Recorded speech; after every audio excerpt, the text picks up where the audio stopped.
ہندوستان کی ریاست کتیانہ جونا گڑھ میں ایک سنگ تراش رہتا تھا جو نبی کریم صلی اللہ علیہ وآلہ وسلم کا دیوانہ تھا۔ درود شریف سے اسے بہت محبت تھی۔ کام کے دوران بھی وہ درود شریف پڑھتا رہتا تھا۔ درود پاک کی ایک کتاب اسے زبانی یاد تھی۔ اس کا ایک معمول تھا کہ جب بھی کوئی پتھر تراشتا تو اس کا ایک باب پڑھتا۔ ایک دفعہ حج کے موسم میں قافلے مکہ مکرمہ کی طرف رواں دواں تھے تو اس کی قسمت کا ستارہ بھی چمک اٹھا۔ ایک رات جب سویا تو دل کی آنکھیں کھل گئیں۔ کیا دیکھتا ہے کہ مدینہ منورہ میں حاضر ہے اور حضور نبی کریم صلی اللہ علیہ وآلہ وسلم بھی جلوہ فرما ہے۔ سبز گنبد کے انوار سے فضا منور ہے اور مسجد نبوی صلی اللہ علیہ وآلہ وسلم کے مینار بھی نور برسا رہے ہیں۔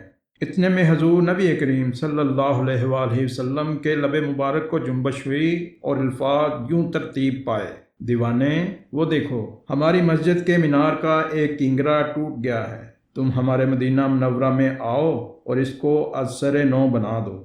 جب اس سنگ تراش کی آنکھ کھلی تو کانوں میں حضور نبی کریم صلی اللہ علیہ وآلہ وسلم کے ادا کیے ہوئے کلمات گونج رہے تھے۔ مدینے کا بلاوا آ چکا تھا، مگر سنگ تراش کی آنکھوں میں یہ سوچ کر آنسو آ گئے کہ میں تو بہت غریب ہوں، میرے پاس مدینہ منورہ جانے کے وسائل کہاں ہیں۔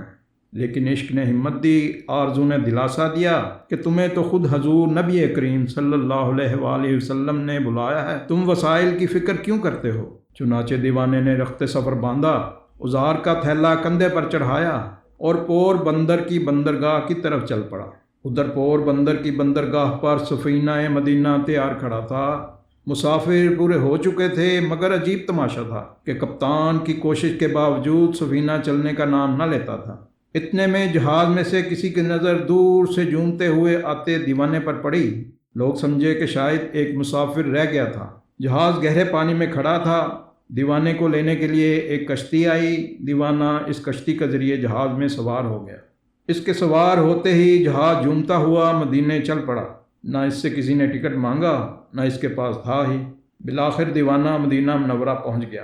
اب دیوانہ جھومتا ہوا روضہ رسول صلی اللہ علیہ وآلہ وسلم کی طرف چلا جا رہا تھا کہ کچھ خدام حرم کی نظر دیوانے پر پڑی تو پکار اٹھے: ارے یہ تو وہی ہے جس کا حلیہ ہمیں دکھایا گیا ہے۔ دیوانے نے اشکبار آنکھوں سے سنہری جالیوں پر حاضری دی۔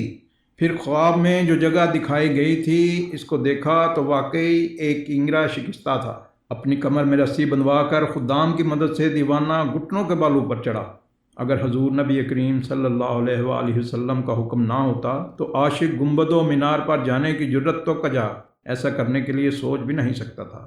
اور پھر حسب الارشاد کنگرا از سر نو بنا دیا۔ واہ رے دیوانے، دیوانے کی خوش بختی! جب دیوانے کی بےتاب روح نے سبز گنبد کا قرب پایا تو بے قراری اور اضطراب حد سے بڑھ گیا۔ دیوانہ کام مکمل کر چکا تھا اور اب اسے نیچے آنا تھا، لیکن اس کی روح مضطر نے لوٹنے سے انکار کر دیا۔ جب دیوانے کا وجود نیچے آیا تو دیکھنے والوں کے کلیجے پھٹ گئے، کیونکہ دیوانے کی روح تو کب کی سبز گنبد کی رعنائیوں پر نثار ہو چکی تھی۔ دیوانہ دم توڑ چکا تھا۔ پیارے دوستو، ہم امید کرتے ہیں کہ آپ کو یہ روح پرور واقعہ ضرور پسند آیا ہوگا۔ اللہ پاک اپنے محبوب پاک کی سچی محبت سے ہم سب کے دلوں کو منور رکھے، آمین یا رب العالمین۔ اگر ہماری ویڈیو آپ کو پسند آئی ہو تو اپنے دوست احباب کے ساتھ ضرور شیئر کریں۔ اللہ پاک ہم سب کا حامی و ناصر ہو۔ اپنے میزبان محمد ایوب کو اجازت دیں۔ اللہ حافظ۔